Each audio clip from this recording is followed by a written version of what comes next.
So in honor of Halloween, we've decided to move our entire studios to the Upside Down. It's very exciting. We actually are rebuilding our entire studio. It will be massive and magnificent. And we're doing all of it with your money, which makes it even better. It's just spectacular. We're going to get to all the news in just 1 second. But first, let's talk about how you're going to relax this weekend. So this weekend, this whole week and next week, it's going to be pretty stressful, right? And that's why occasionally you need to relax. Well, one of the best ways to relax is by getting a massage in your own home. Bring the spa to you. This is where Zeal comes in. Zeal.com or Zeal's iPhone or Android app, ZEEL.com. It allows you to select from top local licensed pre-screened massage therapists. Choose your favorite technique, gender preference, time, and location for your massage. Zeal will send one of their 10,000 licensed massage therapists with a massage table, music, supplies. They'll give you a 5-star massage. I've used Zeal for my family. My wife has had a Zeal massage. My parents have both had Zeal massages. My in-laws have had it. My sisters have had it. It's just fantastic. Go check it out right now. Scheduling, booking, payment, all fast and easy. Even the tip is included 7 days a week. 365 days a year. A Zeal massage therapist can be at your door in as little as an hour. It's privacy, convenience, quality, comfort. That's what you get with your massage on demand. Zeal's been featured in the Wall Street Journal, New York Times, Vogue, Good Morning America, and of course, on this show. They are on demand again. You're bringing the spa to your house. To help you get started, our listeners get $25 off their first massage with promo code BEN. That's ZEEL.com, promo code BEN. Right now, Zeal.com. Get that special offer when you try Zeal today. Enter promo code BEN to get $25 off your first in-home massage. Alrighty, so we are now 4 days from the election. It approacheth. And suffice it to say that nobody knows what exactly is going on. Now, the data suggests that Republicans could lose anywhere from 30 to 40 seats in the House, and they could pick up anywhere from 0 to 5 seats in the Senate. But all of the modeling is sketchy at best. The sort of 538 modeling suggests an 85% chance that Republicans lose the House and an 85% chance they retain the Senate. But we've seen those sorts of odds bucked before. We simply don't know how turnout is going to be reflected, especially because there is high voter enthusiasm from both parties going into the election. Now, I would say that my general feeling is that Republican enthusiasm was higher 3 weeks ago during the Kavanaugh hearings, because I've literally never seen Republican enthusiasm higher than it was during that period. With that said, Republican enthusiasm remains high because the country is simply so polarized. So with that in mind, it's time to take a look at exactly what this election is going to be like. Well, there's very good news for Republicans going into the election. That news is the economic news that broke today. Job growth blew past expectations in October, and year-over-year wage gains jumped past 3% for the first time since the Great Recession, according to the Labor Department. So this is just a stunningly good jobs report. Non-farm payrolls powered up by 250,000 jobs for the month, well ahead of Refinitiv estimates of 190,000. The unemployment rate stayed at 3.7%, the lowest since December 1969. Jim Baird, partner and chief investment officer for Plant Moran Financial Advisors, talking to CNBC. He said the job market is doing remarkably well, particularly this late in the expansion. This report adds yet another data point to a narrative that has been positive for the labor market this year. Little seems to stand in the way of the economy finishing 2018 out on solid footing, which would seem to cut in favor of Republicans, because obviously when the economy is good, the economy is good. We, however, are in the middle of an extraordinarily polarized political environment. To just finish out the news on the economy, the ranks of the unemployed rose to a fresh record. The ranks of the employed rose to a fresh record of 156.6 million, and the employment to population ratio increased to 60.6%. That's the highest level since December 2008, so prior to the recession. That headline jobless number stayed level even amid a 0.2 percentage point rise in the labor participation rate of 62.9%. This is unmitigated good news.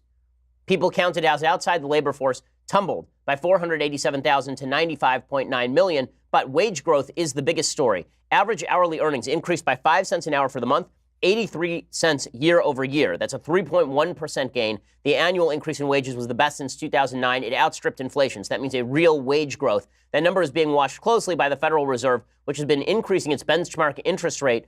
They did it 3 times this year. They're on track to do it again in December. There's a lot of talk about whether the Fed is actually tamping down growth by essentially curtailing the ability to lend.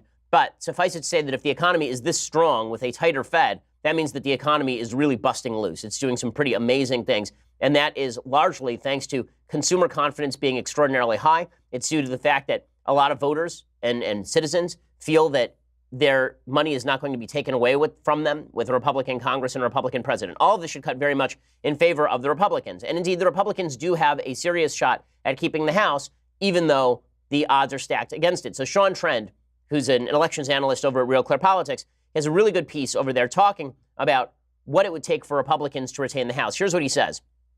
He says, as we move toward the close of this election cycle, impending control of the House of Representatives remains up in the air. The general consensus among analysts is that Democrats are the favorites, perhaps by a substantial margin, but that Republicans remain in the game, which raises a question. What do we mean by Republicans staying in the game? Regardless of what the math might indicate, are there plausible scenarios that result in the GOP keeping the House? He says yes. He says there really are believable scenarios that don't require Republicans to win districts they've written off. Republicans have to catch some breaks, but they don't have to catch breaks in ways that shock and surprise us. We can still assume that suburban districts move against them, which they almost certainly will. We can even include some surprising Democratic wins. He says, in Arizona, Republicans could lose Arizona District 2. This open Romney-Clinton district is too much for Republicans to hold on to. In California, low Hispanic turnout enables Republicans to hold the 10th in the Central Valley. Steve Knight squeaks out a win. In the northern reaches of L.A., Dana Rohrabacher keeps his seat. There's a poll today showing that Dana Rohrabacher is likely to keep his seat. He basically goes through state by state, and he says that there is indeed a significant possibility in which Republicans retain the House even as they lose 22 districts to the Democrats. So he says that basically this could be Democrats win 22 seats, two Democrats win 40 seats. We just don't know. And that is why, how the president acts right now and how the Democrats act does have an impact on the election. So let's talk about the president's his closing argument. So a lot of folks, as I said yesterday, are saying, why is it that Republicans don't focus on all the good economic news and just make their message, the economy is great? And the answer is, saying the economy is good doesn't necessarily save you from voter ire. If voters are pissed off about a secondary issue, then the economy being excellent doesn't actually help you. Remember, the economic recovery of the early 1990s began under George H.W. Bush. It was not enough to save him, as Bill Clinton went around railing against George H.W. Bush's economy. So a good economy is not necessarily a savior, and a bad economy is definitely a killer. That's the rule about economics in elections. So what that means is that both sides have to get their base ramped up to ignore the economy. And the Democrats are doing this by essentially suggesting that President Trump is a very, very mean man, right? This is the way that they are doing this. And President Trump is doing this by suggesting that there are real present threats to the United States that Democrats are willing to ignore. So Democrats claim that Trump is an alarmist. Trump claims that Democrats are sanguine about bad things happening to the United States. Both are sort of half right and half wrong. But the Democrats have decided also that Trump is Satan. And Trump has decided that the Democrats are completely apathetic about bad things happening to the country. Now, I think that Trump is closer to right than the Democrats are, but here is the Democrat closing argument. The Democrat closing argument is put by Paul Krugman, who has been on this tear recently about how Republicans are legitimately evil. So there's a piece today in the New York Times. It's called "A Party Defined by Its Lies." At this point, good people can't be good Republicans. Well, that's a pretty strong statement. I think that good people can be good Democrats. So I'm concerned why he would think that good people can't be good Republicans. Why? Well, you know the answer. It's because of Trump, right? He says, during my first year as an op-ed columnist for the New York Times, I wasn't allowed to use the word lie. That first year coincided with the 2000 election, and George W. Bush was, in fact, being systemically dishonest about his economic proposals, saying false things about who would benefit from his tax cut and the implications of Social Security privatization. But the notion that a major party's presidential candidate would go beyond spin to outright lies seemed dangerous, and saying it was considered beyond the pale. Obviously, that prohibition no longer holds on this opinion page. Suffice it to say that the opinion pages of the New York Times were better when Democrats like Paul Krugman couldn't overuse the word lie to label anything that they think is a misinterpretation. He says, at this point, the GOP's campaign message consists of nothing but lies. Yeah, that's not an overstatement. It's hard to think of a single true thing Republicans are running on. Really? Is it that hard to think of a single true thing? How about the economy? How about the fact that Obamacare has been a failure? How about the fact that we do, in fact, need to secure our borders? How about the fact that we do need to build up our military? Like, there are a lot of things Republicans run on that are not, in fact, lies. But what are the big lies? Well, here's what Krugman says. He says, it's a Republican problem, and it's not just Donald Trump. What he really means is it's just Donald Trump and his Republicans. Democrats aren't saints, but they campaign mostly on real issues. Really? They've been campaigning on transgender bathrooms. They've been campaigning on we should let everybody through the border because Donald Trump is mean. They've been campaigning on Russia collusion. Those are all real issues? All right. He says Democrats aren't saints, but they campaign mostly on real issues and generally do, in fact, stand for more or less what they claim to stand for. As we'll see, this is not, in fact, true. He says Republicans don't. And the total dishonesty of Republican electioneering should itself be a decisive political issue because at this point, it defines the party's character. What are Republicans lying about? As I said, almost everything. Thanks, Paul. He says, but there are two big themes. They lie about their agenda, pretending their policies would help the middle and working classes when they would, in fact, do the opposite. Did he see the economic report today, in which job growth was massive and wage growth was massive? Like, that helps the poor and working class, actually, when the economy is good. And he says, and they lie about the problems America faces, hyping an imaginary threat from scary dark-skinned people and increasingly attributing that threat to Jewish conspirators. Okay, that last part is just a lie. Republicans are not going around attributing the threat to the United States to quote-unquote Jewish conspirators. They're saying that George Soros funds bad people. That is absolutely true. That does not mean it's an anti-Semitic riff, any more than it's anti-Semitic for the Democrats to claim that Sheldon Adelson funds a lot of Republican causes, which is also true. As opposed, and his statement, hyping an imaginary threat from scary dark-skinned people. See, this is what I was saying yesterday. The Democrats have fallen right into Trump's trap because Trump says we got a crisis on the southern border. Democrats, instead of saying we do have a problem with our southern border and we need to solve that, but it's not a crisis, instead of saying that, they go to, there's no crisis at all. Everything's hunky-dory. And you're just saying that because you're racist. To which the Republican response is, go F yourself. I say that there's a threat, and you say that I'm a racist for saying there's a threat? And we'll go through the rest of Paul Krugman's column because this is basically the Democratic closing argument, and then we'll get to how President Trump is fighting back against that.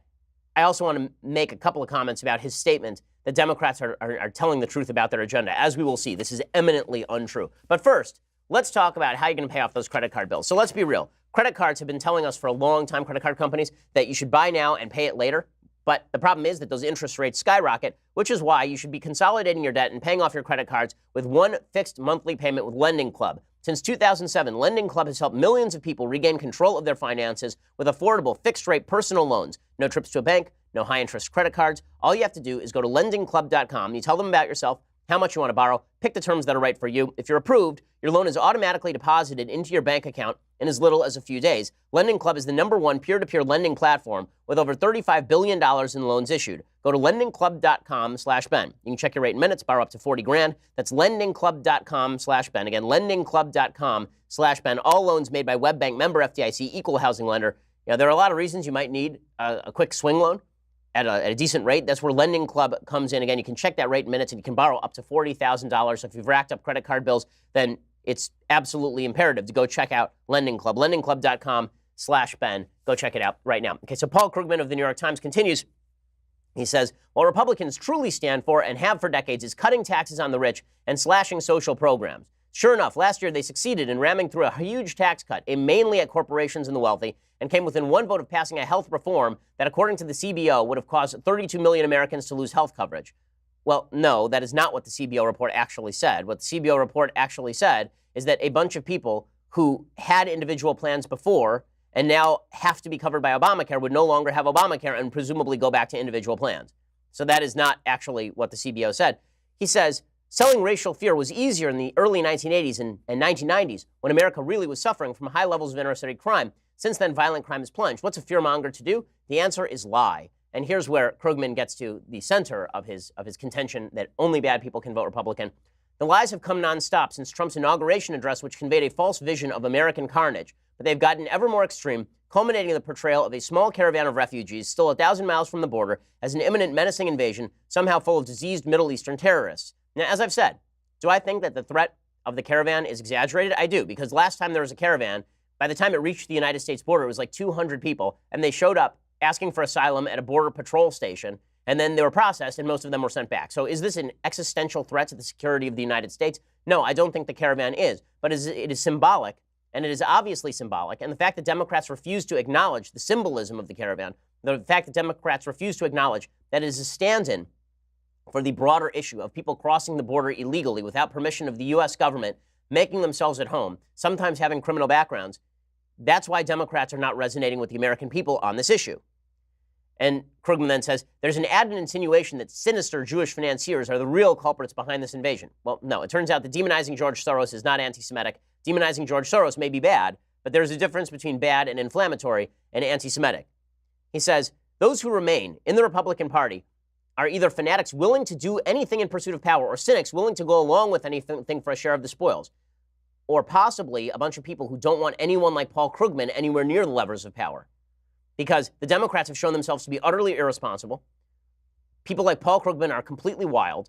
They have not posited either anything remotely approaching a moderate policy or even a moderate rhetoric. I mean, Paul Krugman is literally sitting there labeling 60 million Americans bad human beings because they're voting the way he doesn't want them to vote. He says, what will this party do if it retains full control of Congress next week? What we've seen over and over again is that for these people, there are no limits, no bottom. If they pull this midterm election out, expect the worst. What would the worst be, Paul Krugman? Would the worst be like the Holocaust? Like, what, you want to specify? Of course, he's not going to, because this is a scare tactic in and of itself. So it's so funny to hear the Democrats saying Trump engages in the politics of fear as they suggest that half of Americans are evil human beings for voting the way they don't want, which is indeed engaging in the politics of fear. Now, it is true that both sides are engaging in the politics of fear. The question is which fear is more justified. So President Trump yesterday gave a speech in the White House in which he talked about the military response to the caravan. Now, is it necessary to send 15,000 troops the size of the Afghanistan surge down to the border of Mexico? No, I don't think that logistically speaking that is necessary to deal with a caravan that is dwindling by the day. With that said, should we secure our border? Of course we should secure our border. And the president is using language being tough on immigration that is obviously directed toward the election. Again, directed at reminding Americans the Democrats don't take this issue particularly seriously. And he wins every time they declare that he's a white supremacist, because here's how the logic goes. Trump says, listen, we got a crisis at the border. And Democrats say, you're a racist for saying so. And he says, okay, so you don't even want to acknowledge that there's a problem. And they say, you're a racist for exaggerating the problem. Okay, if you just keep shouting racist and over and over and over, while the American people look at a caravan of illegal immigrants coming through Mexico, in some cases you can see there are tapes of people in the caravan. I'm sure a lot of the people in the caravan are fine folks who just want a better economic life. There are some people in the caravan. There's video of it. Benny Johnson has it up at Daily Caller. There's video of some of the members of the caravan throwing rocks at members of police. Those are not people we need in the United States. Okay? But President Trump is obviously ginning up the base for the election. Is it right? I don't think it's right to exaggerate. Is it politically effective? Yeah, it probably is politically effective. Here's President Trump yesterday talking about what he's told the military to do in the case of people who are throwing rocks. But I will tell you this, anybody throwing stones, rocks, like they did to Mexico and the Mexican military, Mexican police, where they badly hurt police and soldiers of Mexico, we will consider that a firearm. Because there's not much difference when you get hit in the face with a rock, which, as you know, it was very violent a few days ago, very, very violent. Okay, so people, of course, saying that Trump now says that if you throw a rock at the border police, that they're going to shoot you to death. Okay, that's not what he's really saying there. Okay, and nobody in the military is going to obey that order. He's saying if you feel that your life is in danger, you can use rules of engagement that allow you to defend yourself with a firearm, right? Which is basically what every civilized country would do. Trump just puts it in the most brutal way, so people react in the most overwrought way. And then Trump says, listen, migrants who want asylum can show up at a port of entry, but if they show up between the borders, we are deporting them. Instead, migrants seeking asylum will have to present themselves lawfully at a port of entry. So they're going to have to lawfully present themselves at a port of entry. Which presumably is what they're going to do. I mean, that's exactly what the migrants did a couple of years ago. The problem for the Democrats is that they react with outsized outrage at everything President Trump does. And Trump is trolling them. Okay, just politically speaking, President Trump is obviously trolling them. But the Democrats react by saying that anything Trump says about immigration is just due to racism, which, again, alienates a huge swath of the American public that is concerned about illegal immigration, may not even love President Trump's exaggerations, but if they have to choose between Trump's exaggerations and his sort of maligning of broader groups and a Democratic Party that assumes that any talk about this issue is endemically racist, they're going to choose Trump. Right? Trump understands it's binary. The Democrats think it's binary too, but if they think they're going to win on the basis of calling people racist, they are wrong. Here's Simone Sanders in CNN suggesting that President Trump's remarks are a defense of white supremacy. I hope when the White House sent out those statements today, the remarks of the president, they titled it "In Defense of White Supremacy," because that's exactly what I heard from the White House, which is unfortunate. Look, if we want to have a conversation about fixing our broken immigration system, always dividing. It's not dividing me, calling out the facts. It's awful. The facts are, he's saying these brown people are coming to take your jobs. They're criminals. We can't trust them. We're going to shoot them at the border. And the Democrats just want them to come in, so you need to vote for the Republicans. Here's what I... Okay, well, she's adding the brown people section of that. He's saying there are people who are coming into the United States who may be criminals. There are people coming into the United States we haven't vetted. There are people coming into the United States who are going to undercut our labor base. You know who used to say that sort of stuff? Bernie Sanders. You know who else used to say that sort of stuff? Harry Reid. Okay, it's not racist just because you are talking about a group of people coming up from a place where people have brown skin. Presumably, if there are a bunch of people coming from Canada throwing rocks at police officers while carrying the Canadian flag and trying to cross the border, Trump would react similarly. That's not going to happen because Canada is actually not a country where people are desperate to leave. It is happening from Central and Latin America because those are countries where people are desperate to leave. That's just a fact. Okay, now we're going to talk about the media's response. And again, Paul Krugman suggests over at the New York Times the Democrats are telling the truth about their agenda. We will show that is certainly not the case in just 1 second. First, let's talk about the best coffee on the market. In the midst of all the whining coming from the left on a variety of topics, the suggestion that every Republican is evil, the suggestion that free speech needs to be curbed in certain ways in order to make room for feelings, you have to wonder, why would anybody act this way? Well, my guess is they are not getting their daily dose of Black Rifle coffee, because Black Rifle coffee is the best coffee on the market. It is so good. Not only is the coffee fantastic, the founders of Black Rifle Coffee, these are folks with conservative values, a pro-veteran mission.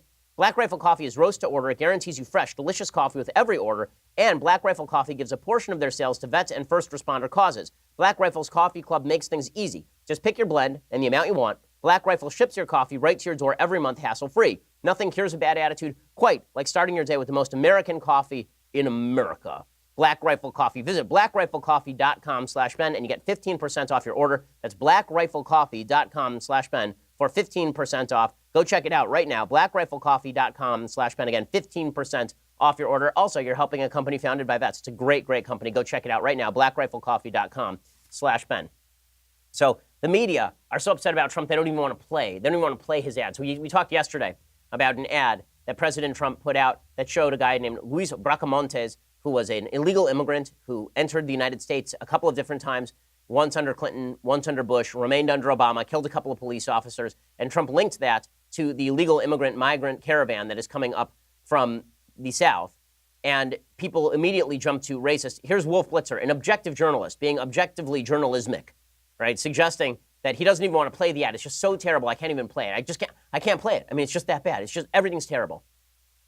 You look at the rest of the video, and I don't want to even play it and give free advertising to those out there. But if you look at the rest of it, you see hordes of invaders threatening to come into the United States, tearing down walls and fences and threatening the American people. It's really pretty awful. Well, really, it's totally okay. Except that the fact is that we don't know who the migrants are who are coming up. And while I say that I think that the ad is alarmist, and I do think the ad is alarmist, the suggestion it's so awful you can't even play it is just, it's a bizarre contention. Again, these are folks who are fully willing to play every ad coming from Democrats suggesting that Republicans were going to deprive millions of people of their health care and leave them to die. That was totally okay. But Trump saying we may have a problem with illegal immigration and then exaggerating that case for political effect, that's unplayable. Valerie Jarrett says this ad is sad, political fear-mongering. It's just fear-mongering. So this is the new Democratic byword these days. The Republicans are engaged in fear-mongering. Welcome to politics, gang. Look, it's just a sad page from an old playbook called Political Fear-Mongering 101.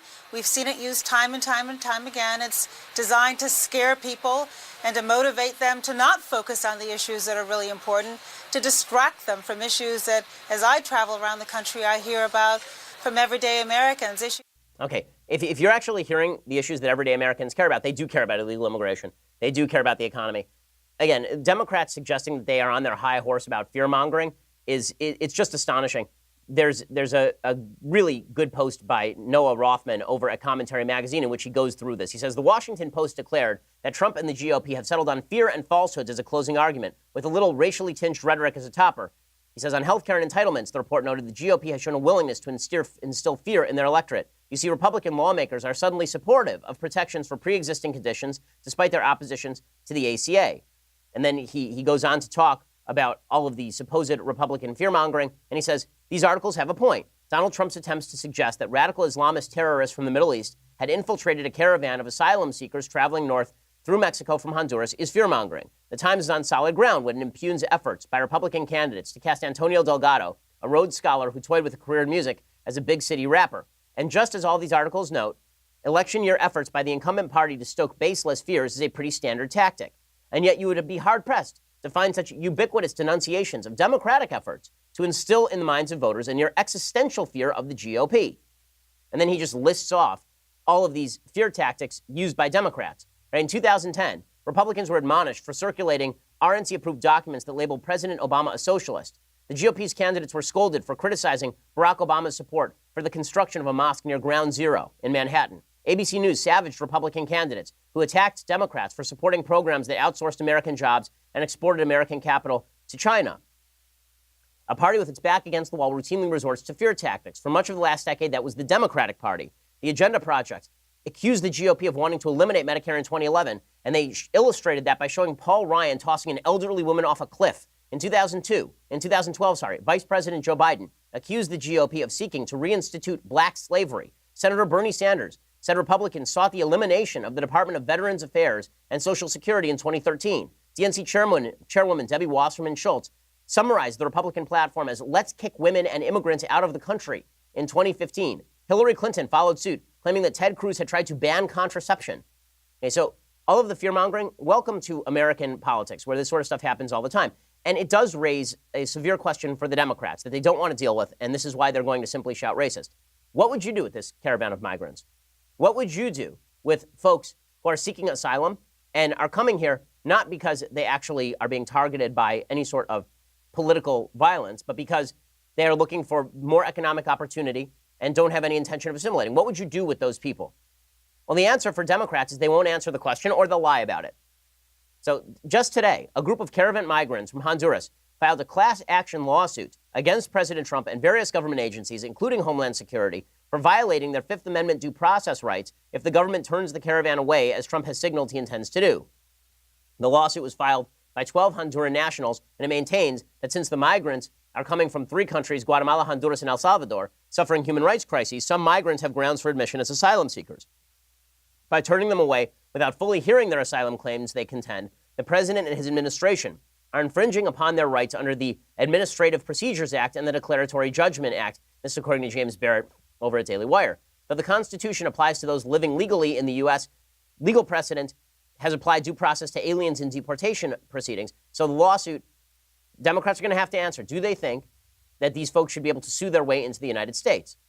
Democrats are also going to have to answer questions about their own treatment of people who have sought asylum in the United States and crossed the border in order to do so. James O'Keefe's Project Veritas released an undercover sting video on Thursday night, appearing to show campaign staffers for Beto O'Rourke, quote, illegally using campaign resources to buy supplies and help transport Honduran aliens. Now, listen, you want to help folks who are already across the border in the United States and they are here pending an asylum claim? That's legal. There are folks who do it. But misappropriating campaign resources in order to do that, that is illegal. And apparently, that was happening over at Beto O'Rourke's campaign. And then they wonder why so many Americans are not resounding to the Democratic take on illegal immigration. And this is why when Paul Krugman says that Democrats are being honest about their agenda, no, they are not. James O'Keefe has almost single-handedly unmasked the Democrats for just how dishonest they are, but just by speaking to members of their own campaign. Here's a little bit of the tape when O'Keefe's folks over at Project Veritas went into the Beto O'Rourke headquarters and started asking around about whether the funds for Beto O'Rourke were being used to help out Honduran caravan folks. So there's like, that migrant caravan. A few of them got here already, and they're dropping them off like really close to Missouri. Who? The Hondurans? The Hondurans, yeah. It's a holy something church, but it's actually really close here to downtown, Okay. she said. Don't ever repeat this on spot, but if we just say we're buying food for some event, like the Halloween events, because there's block walks coming up for Halloween. That's a horrible idea, but I didn't hear anything. Let's see, we can wait until tomorrow for that, but we could definitely say hey, this is all snack we got, Okay, so, obviously Beto O'Rourke not exactly being forthcoming about his own politics. And then there's Andrew Gillum. So Andrew Gillum over in Florida, who's being given the royal treatment by the media. Andrew Gillum's own staffers are saying that he is the craziest of the craziest. This is Omar Smith, a Gillum campaign staffer, saying that this guy is basically a radical. So you have the extreme right-wingers, those are the Trump and the crazy Republicans. The progressives are the crazy Democrat. Oh, you're not a progressive? Isn't Gillum a progressive? Gillum is a progressive. So Gillum is part of the crazy crazies? He's part of the crazy. Okay, and that is absolutely true. Everybody knows that Andrew Gillum is part of the crazy crazies. He's been trying to label Ron DeSantis, who they're both running for governor of Florida right now. He's been trying to label Ron DeSantis a racist. That is such nonsense. There is no evidence that Ron DeSantis is a racist. He tried to label him an anti-Semite, which is absurd. Ron DeSantis, I know Representative DeSantis, that is a bunch of crap. It is just not true in any conceivable way. And not only that, Andrew Gillum, like that guy's going to call Ron DeSantis, a racist and anti-Semite. Andrew Gillum has been connected with a wide variety of groups that promote boycott, divestment, and sanctions against Israel, okay, which would destroy the state of Israel if it were adopted. Gillum has ignored growing calls to disavow this group with which he is associated, Dream Defenders, even as the largest Jewish weekly publication in the country, the Jewish Press, urged Florida's Jewish residents to vote for DeSantis. Dream Defenders and Gillum have an extensive history. He recently signed the group's Freedom Pledge, promising not to accept money from private persons. By signing the pledge, he endorsed the group's radical freedom papers that decry police and prisons as racist. Okay, that's the actual Democratic Party. So Paul Krugman says Republicans are hiding their agenda. No, Democrats are hiding their agenda a lot more, and they're hiding their corruption too. Okay, Andrew Gillum is deeply corrupt by every available indicator. Any Republican who had the kind of corruption record Andrew Gillum has would not survive an election cycle. Okay, really, it's at least not at the gubernatorial level. We'll talk about that in just a second. But first, you're going to have to go over to dailywire.com and subscribe. When you do, $9.99 a month, you get my show, you get the rest of Klavan's show, you get the rest of Knowles' show. And coming up Tuesday, November 6th, we have our Daily Wire Backstage Election Edition. We'll be here drinking ourselves to death in good humor or out of just absolute rage and horror. God King Jeremy Boring, me, Andrew Klavan, the terrible Michael Knowles, Alicia Krause, and for some reason, Colton Haas will be covering all the latest election news as it happens. Our own Cassie Dillon and Colton Haas will be bringing us updates from Twitter. So make sure to tune in. As always, only Daily Wire subscribers get to ask the questions, so make sure to subscribe today. Also, don't miss Andrew Klavan's next chapter of Another Kingdom, performed by the execrable Michael Knowles. Today we'll be live streaming the first 15 minutes of episode 5, which is titled The Nightmare Feast, which might also be our election special, come to think of it. It really depends on how that actually goes. So we will go check that out. Also, make sure that you subscribe over at YouTube or iTunes. Please leave us a review. Sunday special this week, Tucker Carlson. It's awesome. It's really, really good. You're going to want to see it. I think it's one of the best we've ever done. So go check that out right now. For $99 a year, by the way, you get the annual subscription. All of those myriad glories, plus this. Reactivated, the leftist tears, hot or cold tumbler. See? Every time I'm back in LA, it just poof, reactivates. That's the magic of the leftist tears, hot or cold tumbler. Go check that out right now. The only problem is that in order for me to find it, I had to come into this deep, dank place. This studio that apparently, as Colton suggested, was a former laser tag facility where we were filming for the next few weeks. But in any case, go subscribe. It'll help us pay for the studio renovation that must be done, obviously. Go check that out right now. We are the largest, fastest growing conservative podcast in the nation.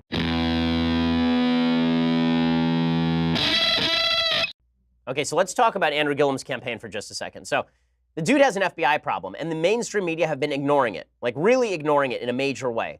Imagine that a Republican candidate had basically been implicated in an FBI sting scheme to give them a bunch of goodies. They accepted a bunch of goodies from an FBI undercover agent, and in return for favors to be done on public-private works. Okay, that might be a front-page story. Well, that's pretty much what's happened with Andrew Gillum, and the Tampa Bay Times has covered it, but it's not being widely covered in the mainstream kind of national media.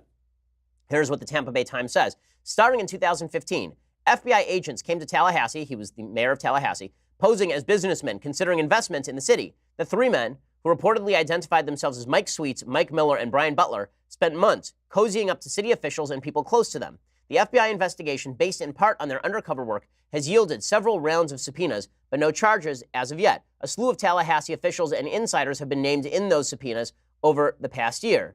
In 2013, the Community Redevelopment Agency in Tallahassee voted to give $1.3 million in taxpayer money to help a particular lobbyist named Adam Corey, who's a longtime Gillum friend and ally, until Gillum cut ties with him when he became inconvenient. Gillum voted with the rest of his fellow city commissioners to fund the project. At the time, Gillum's vote raised eyebrows because of his close association with Corey. 1 year later, Corey served as treasurer of Gillum's mayoral campaign. It also turns out that the FBI was giving all sorts of goodies to Gillum and his friends. Okay, so there's an ethics board that's been checking this out. According to the newspapers, Corey became close with Miller, reportedly introducing Gillum to an undercover agent sometime in 2016. One of the reported meetings between Corey, Gillum, and Miller being the FBI agent, at the Edison in May of that year became a point of controversy when the Democrat, this is the local newspaper, the Tallahassee Democrat, reported that Corey scheduled the meeting while on vacation with Gillum and other city lobbyists in Costa Rica. So now they're checking out what's the deal with Costa Rica. Right? That's a violation of ethics. Okay, Gillum says he did not discuss business in Costa Rica. It was just a vacation with longtime friends. But Corey's attorney has maintained Gillum never reimbursed the lobbyist for his portion of the trip. Also under investigation, Gillum took a trip with his brothers, Marcus, Corey, and Miller, to New York in August 2016. In an email inviting Gillum to meet up in New York, Corey noted that Miller had arranged hotel rooms, an outing to a Mets game, and a boat trip to the Statue of Liberty. The group didn't go to the Mets game, but they did get free tickets to Hamilton. Gillum says he didn't allow the FBI agent to pay for any part of his trip to New York, but the texts released by his chief lobbyist attorney showed the undercover agent paid for the Hamilton tickets.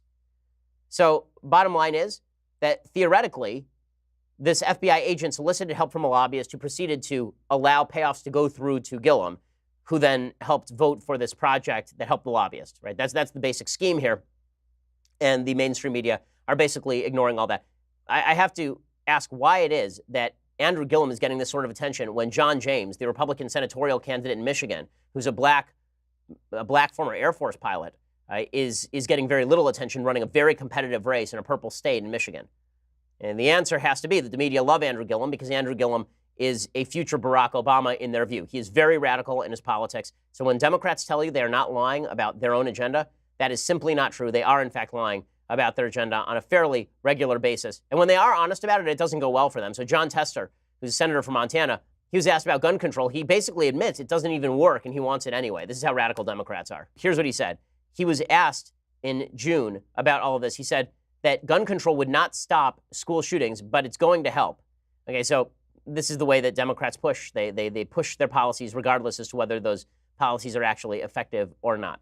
Okay, so let's do a little bit of mailbagging because it is indeed a Friday. So let's jump in. Troy says, hi, Ben. Love the show. Would you be surprised if Republicans maintain control of the House? If they do, who would you want as next speaker? Jim Jordan seems like a good choice.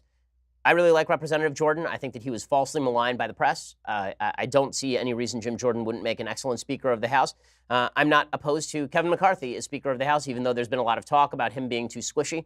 The fact is that Kevin McCarthy is less squishy, I think, on some of these issues than, for example, Paul Ryan has been. He might be able to build more coalitions than Jim Jordan. Jim Jordan will be harder to line. If I had to choose between the two, I would choose Jim Jordan. Lee says, Dear Mr. Shapiro, ever since re-examining my political beliefs, I find it difficult to get myself into dating, since I'm concerned girls will immediately write me off because of my views. I'm not a Trump supporter nor a conservative, though I'm center-right and don't buy into a lot of social propaganda. I'm personally not that judgmental of people's views unless they're extreme, but I feel it makes it difficult to be forthcoming with how I see things. Do you have any advice on how to handle this concern?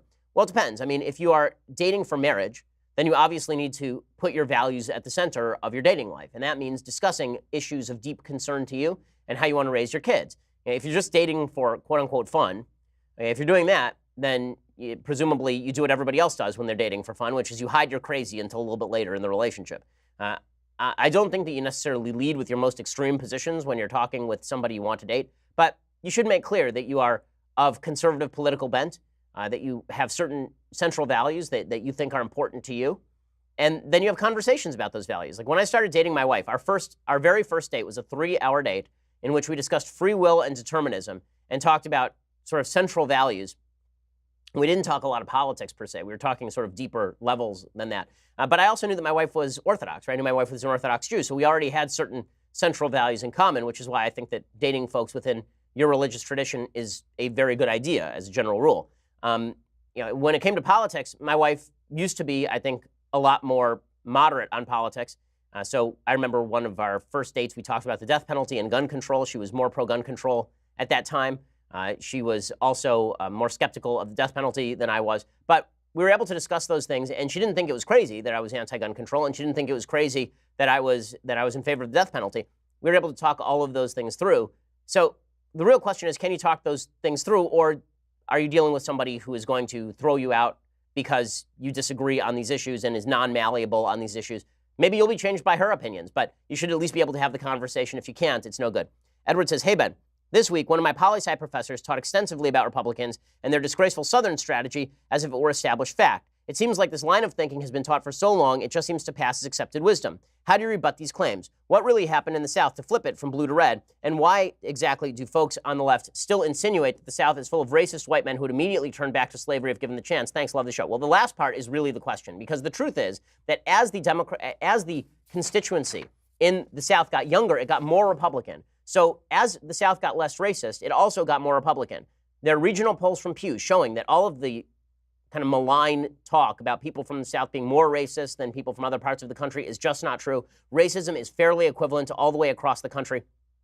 Not only that, if you look historically, the Republicans didn't actually take the South in terms of the House of Representatives until basically 1994. So if it was the 1968 Southern strategy that shifted everything, then why did it take until 1994 for Republicans to take the House?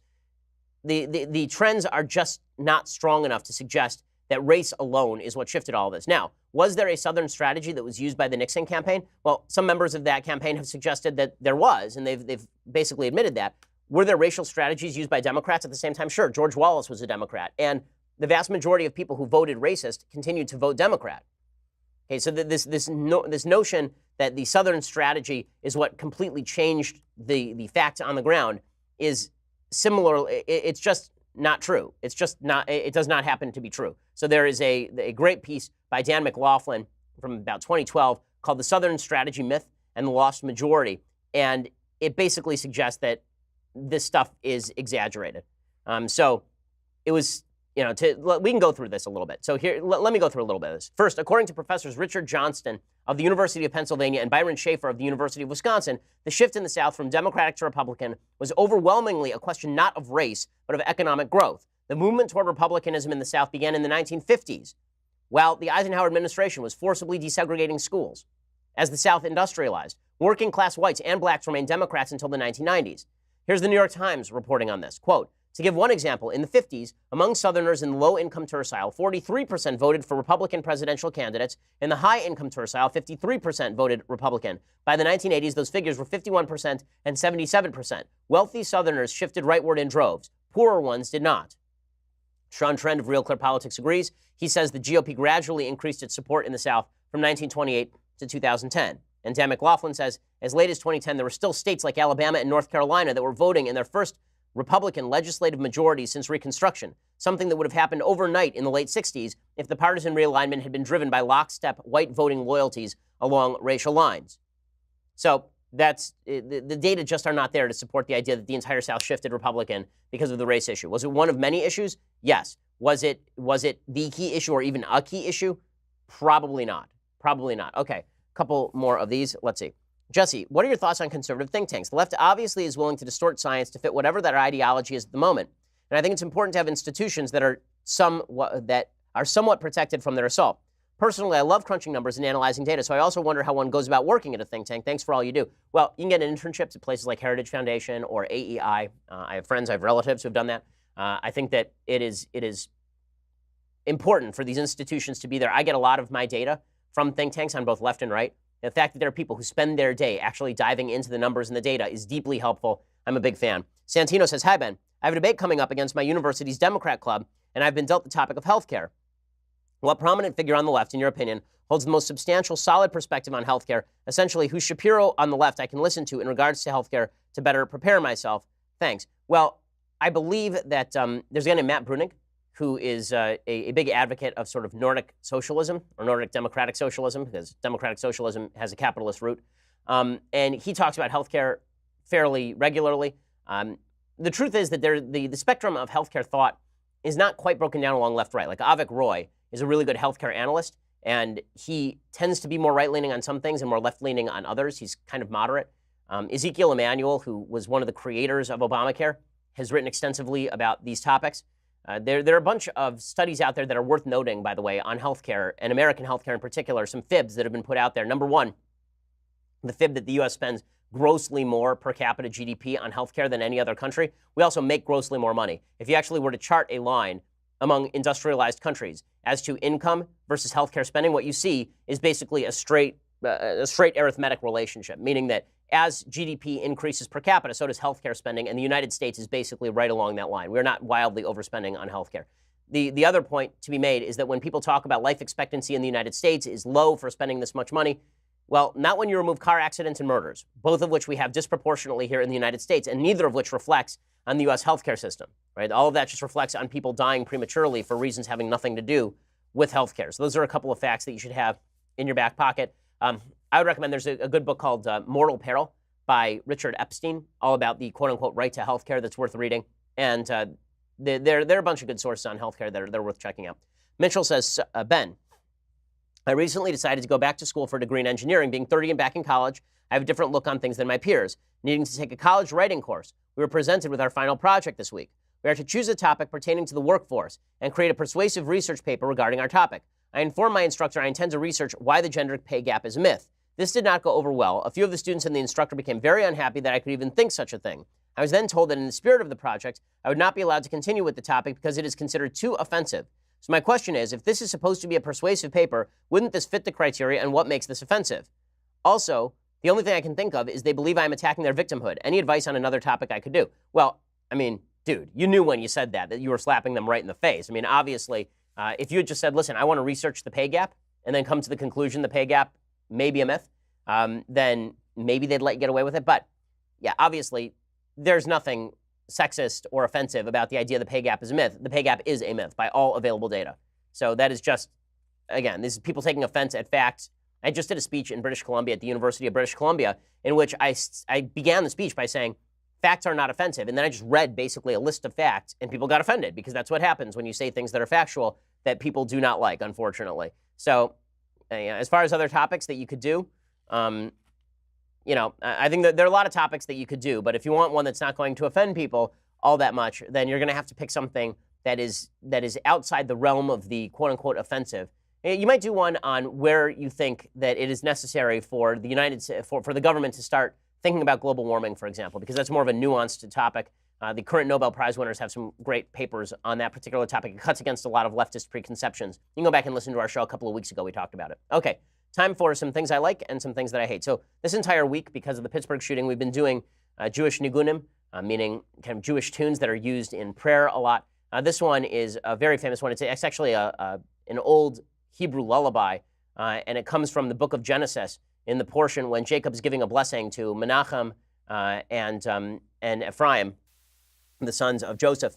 And the text of it talks about the angel that protects me. That angel should protect you and allow you to prosper in the land of Israel. Here is a little bit of that tune. I use it pretty frequently. I tend to, I do chazanus for the minyan. So very often I'm asked to kind of pray for the group on Sabbath, particularly. This is a tune I really like using. So here's a little bit of that tune.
Very nice tune. You can, and with all of the nigunim that I've been playing this week, the tunes are adaptable to various kind of biblical texts. This one, as I say, is from Genesis 48:16. It says, "May the angel who hath redeemed me from all evil bless the lads, and let my name be named in them, and in the name of my fathers Abraham and Isaac, and let them grow into a multitude in the midst of the earth." So that's the basic translation. Okay, time for a quick thing that I hate.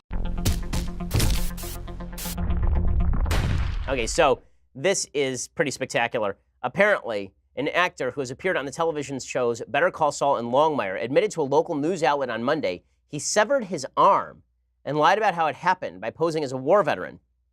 So Todd LaTourette is an Albuquerque, New Mexico-based actor. He said he'd been diagnosed with bipolar disorder and that he sawed off his arm during a psychotic episode 17 years ago. First of all, I don't know if he was mentally disordered. Maybe he just felt that he was a one-armed person in a two-armed person's body. He says that he sawed off his arm during a psychotic episode 17 years ago and had been off his medication at the time of the episode. He said, I severed my arm in my hand with a skill saw. The state of my mind was a psychotic episode. To which I say, dude, it's called acting. Like, whoa, that seems like a really extreme way to get a job. But, I mean, I guess burden's on you, Daniel Day-Lewis. Your move, Daniel Day-Lewis. My goodness, wow. He said that he apologized for he apologized for his stolen valor because he then claimed that he was a military vet. But that's not good stuff, guys. You know, treating mental illness as though it is nothing, it's not a big problem, is a large mistake in virtually every circumstance. Okay, so we will be back here on Monday in preparation for the election because it is coming. It is nearly here. We are in the final countdown. Okay, so we will be back here on Monday with all that. Have a good weekend. Try to enjoy yourself. Try to stay off Twitter. And I will see you back here with all the latest news. I'm Ben Shapiro. This is The Ben Shapiro Show. The Ben Shapiro Show is produced by Senya Villarreal, executive producer Jeremy Boring, senior producer Jonathan Hay. Our supervising producer is Mathis Glover, and our technical producer is Austin Stevens. Edited by Alex Zingaro. Audio is mixed by Mike Caramina. Hair and makeup is